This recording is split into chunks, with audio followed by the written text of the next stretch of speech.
السلام علیکم۔ آج ہم ایک ایسی عظیم شخصیت کے بارے میں بات کرنے جا رہے ہیں جن کے کردار کی روشنی صدیوں بعد بھی ہمارا راستہ روشن کرتی ہے۔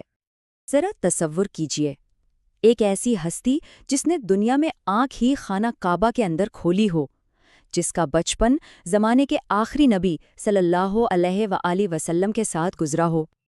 جی ہاں، یہ داستان ہے حضرت علی ابن ابی طالب کی، ایک ایسی شخصیت جنہیں تاریخ صرف ایک جنگجو کے طور پر ہی نہیں بلکہ عدل، حکمت اور روحانیت کے ایک مینار نور کے طور پر یاد رکھتی ہے۔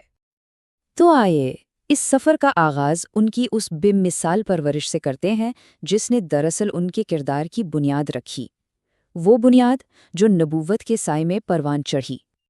اور پھر بات آتی ہے ان کی شجاعت کی، وہ پہلو جس نے انہیں اسد اللہ یعنی اللہ کا شیر بنایا۔ یہ صرف طاقت کی بات نہیں تھی، یہ اصولوں کے ساتھ کھڑے ہونے کی ہمت تھی۔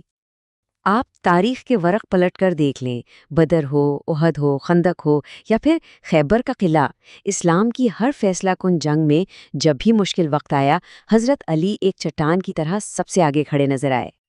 اور یہی تو ان کی پہچان تھی۔ جہاں بڑے بڑے سورماؤں کے قدم لرز جاتے تھے، وہاں علی کے قدم اور زیادہ مضبوطی سے جم جاتے تھے۔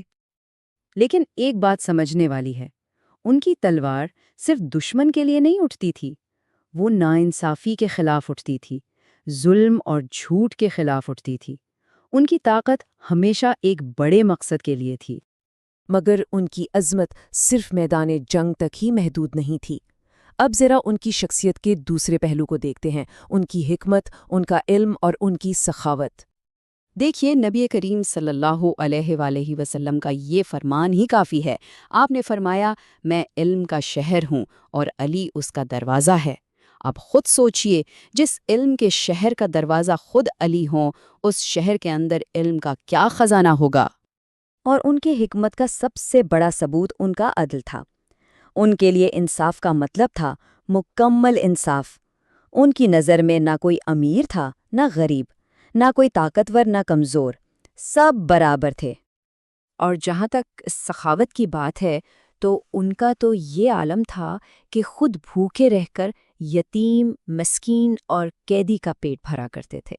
قرآن کی یہ آیت ان کے گھرانے کے خلوص کی گواہی دیتی ہے کہ وہ کہتے تھے، ہم تمہیں صرف اور صرف اللہ کی خوشی کے لیے کھلاتے ہیں، ہمیں تم سے نہ کوئی بدلہ چاہیے اور نہ ہی کوئی شکریہ۔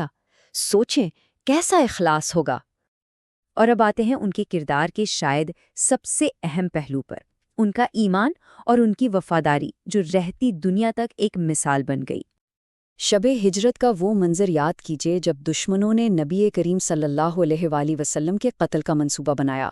اس رات جب جان کا خطرہ سر پر منڈلا رہا تھا تو یہ علی ہی تھے جو ایک لمحہ سوچے بغیر آپ کے بستر پر لیٹ گئے، اپنی جان کی پرواہ کیے بغیر۔ یہ بات ہمیں سوچنے پر مجبور کرتی ہے کہ آخر ایمان کا وہ کون سا درجہ ہوتا ہے جہاں انسان اپنی زندگی سے زیادہ کسی اور کی زندگی کو اہمیت دیتا ہے۔ یہی تو کامل ایمان کی نشانی تھی۔ پھر جب قیادت کی ذمہ داری خود ان پر آئی تو حالات بہت مشکل تھے، لیکن اس طوفان میں بھی انہوں نے صبر اور عدل کا دامن نہیں چھوڑا۔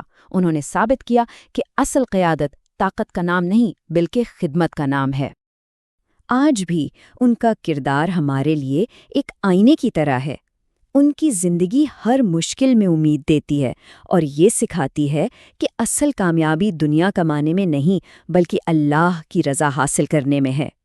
ان کی میراث ہمیں یاد دلاتی ہے کہ جو لوگ ایمان کے ساتھ جیتے ہیں وہ کبھی نہیں مرتے۔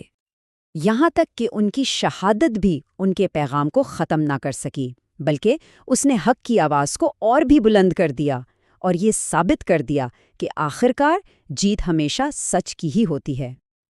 تو آخر میں ایک سوال ہم سب کے لیے ہے، اگر ہم میں سے ہر کوئی حضرت علی کے کردار کا صرف ایک چھوٹا سا حصہ بھی اپنا لے، ان کا عدل، ان کی بہادری، ان کی ہمدردی، تو سوچئے یہ دنیا کتنی بدل سکتی ہے۔